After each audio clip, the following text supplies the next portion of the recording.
कोई भी ऐसी इन्वेस्टमेंट मत करो जिसके अंदर आपको लगता है कि एक्स्ट्रा ऑर्डिनरी रिटर्न्स बन सकते हैं। लोगों ने क्रिप्टो में इन्वेस्ट किया कि 6 महीने में 3 महीने में डबल हो जाएगा, 2 साल में 10 गुना हो जाएगा। जिन्होंने बहुत अर्ली इन्वेस्ट किया उनका पैसा ज़रूर डबल भी हुआ, 10 गुना भी हुआ, बट ट्रस्ट मी वो सही टाइम पे पैसा निकाल नहीं पाए और वो इन्वेस्ट करते रहे। उनकी एवरेज कॉस्ट आज के करंट मार्केट प्राइस से बहुत ऊपर जा चुकी है। आपकी रिटर्न एक्सपेक्टेशंस क्या होनी चाहिए, ये बहुत इंपॉर्टेंट है।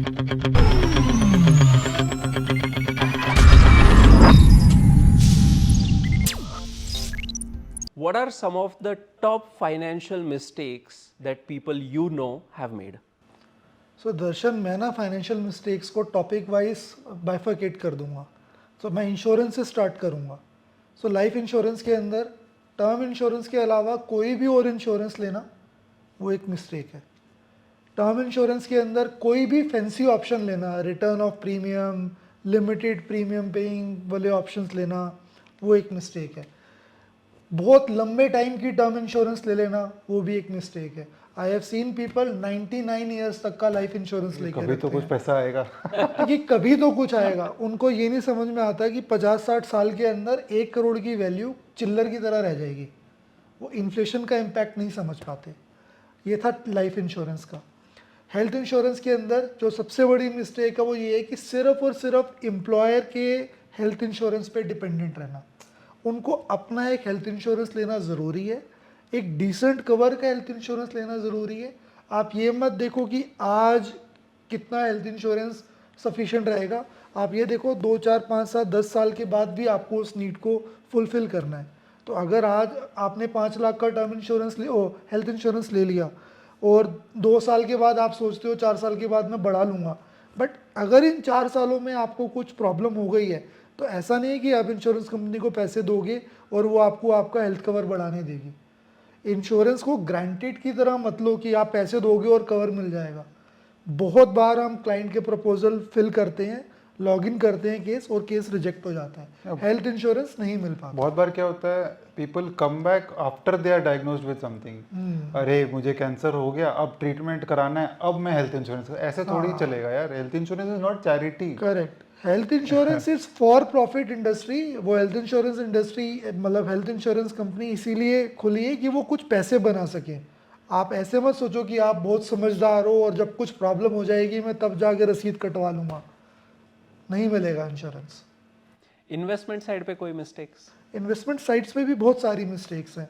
एक तो इन्वेस्टमेंट साइट्स पे ना सारा का सारा पैसा अपना लॉक इन मत करो, even if the product is right. You should have a balance between tax planning, liquidity, money for short term goals and then money for long term goals. उस लॉन्ग टर्म वाली window के अंदर आप lock in भी करो, equity भी भरो, सब ठीक है। लेकिन जो आप इमरजेंसी फंड के अंदर या आपको पैसा 6 महीने बाद चाहिए, आप सोचो कि मैं इक्विटी में डाल देता हूँ या मैं रियल एस्टेट ले लेता हूँ 6 महीने बाद बेच दूंगा, वैसा मत करो।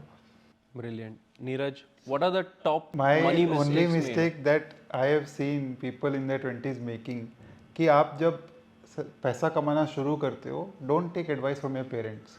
That is the biggest mistake that everyone does. क्या करते हैं, ठीक है वो तो करते हैं, बट जब हम उनसे बात करते हैं, नहीं मेरे पापा ने मना कर दिया कि तुम म्यूचुअल फंड में पैसा मत डालो, LIC सही है, फिक्स डिपॉजिट सही है, या फिर घर खरीद लो। अब पैसा कमाने लग गया है, घर तो खरीदना पड़ेगा, नहीं तो शादी कैसे होगी उसकी।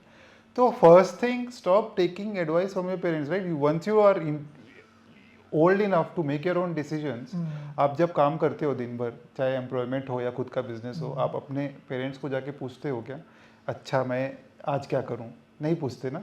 So then similarly, yeah, ठीक है, I am sure, see, they are your parents, you have to respect them. I'm not saying that. But then don't make the wrong decisions just because someone is asking you to do it, right? Right. Then you are the most stupid person out there. Absolutely. Because you understand the basics of money. Money छोड़ो, number समझो, inflation क्या होता है, हाँ ये समझ लो, बाकी सब समझ में आ जाएगा। टाइम वैल्यू ऑफ मनी क्या होती है, पैसा लॉक इन क्यों करना है, LIC खरीद लो बोलेंगे आप, you are paying 10-15% of your annual income in that premiums and locking in your money for 20 years. Mutual fund में आज पैसा डाला कल निकाल सकते हैं।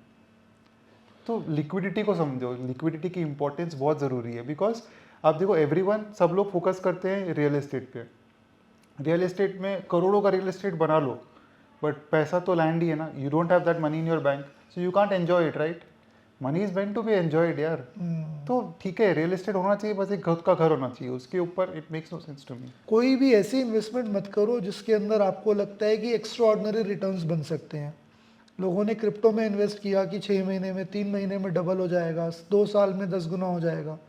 जिन्होंने बहुत अर्ली इन्वेस्ट किया उनका पैसा ज़रूर डबल भी हुआ, 10 गुना भी हुआ, बट ट्रस्ट मी वो सही टाइम पे पैसा निकाल नहीं पाए और वो इन्वेस्ट करते रहे। उनकी एवरेज कॉस्ट आज के करंट मार्केट प्राइस से बहुत ऊपर जा चुकी है। आपकी रिटर्न एक्सपेक्टेशंस क्या होनी चाहिए, ये बहुत इंपॉर्टेंट है।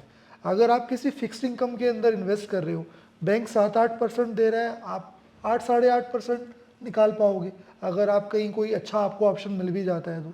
इक्विटी के अंदर आपको नॉमिनल जीडीपी ग्रोथ मिलेगा कंट्री का। अगर नॉमिनल जीडीपी ग्रोथ 10-12-14% है तो वही मिलेगा आपको। अगर आप सोचो 20% मिलेगा तो आप डिसअपॉइंट होगे, वो आपको नहीं मिलेगा। इक्विटी वॉलेटिलिटी के साथ आएगी तो वॉलेटिलिटी के साथ ही आएगी। कोई भी ऐसा काम मत करो जहाँ पे आपको लगता है कि आपको बहुत टाइम लगाना पड़ेगा, रिटर्न बहुत ज़्यादा बन सकता है। उस टाइम को आप एक अच्छी जगह पे चैनलाइज करो। ऑप्शन ट्रेडिंग मत करो, इंट्राडे मत करो, डायरेक्ट इक्विटी में टाइम वेस्ट मत करो। अपने कैरियर पे, अपनी हेल्थ पे फोकस करो। वहाँ पे सबसे ज़्यादा आरओआई बनेगा। वो आरओआई दिखेगा नहीं आपको, वो आपके ब्रोकिंग अकाउंट में आपको आरओआई का नंबर नहीं दिखेगा। और एक सबसे बड़ी चीज़, कभी भी ऐसे बंदे से एडवाइस मत लो when his salary depends on that advice. ठीक है, मतलब बैंक में आज वो बैठा है, कल नहीं रहेगा। Correct. उसको बेचना ही बेचना है प्रोडक्ट, क्योंकि उसको पैसे नहीं मिलेंगे, नहीं तो उसका घर नहीं चलेगा उसके अलावा। तो he will sell you whatever he can. Correct. So never take advice from such people. Okay, then also see, पहले लेट अस अंडरस्टैंड कि बेसिक प्रोडक्ट्स क्या है यार। Simple products like public provident fund को समझ लो, employees provident fund को समझ लो, fix deposit को समझ लो, ये सब समझ लो। उसके बाद क्रिप्टो की बारी आएगी। Crypto is the most fancy product out there, and trust me 99.9% people don't understand. जिसको समझ में आता था वो पैसा बना के निकल चुका है। जिसको समझ में आता है वो किसी क्रिप्टो से रिलेटेड स्टार्टअप में Yeah, he is consultancy doing देके things, पैसे कमा रहा है। वो क्रिप्टो में इन्वेस्ट करके नहीं Correct. कमा रहा पैसे।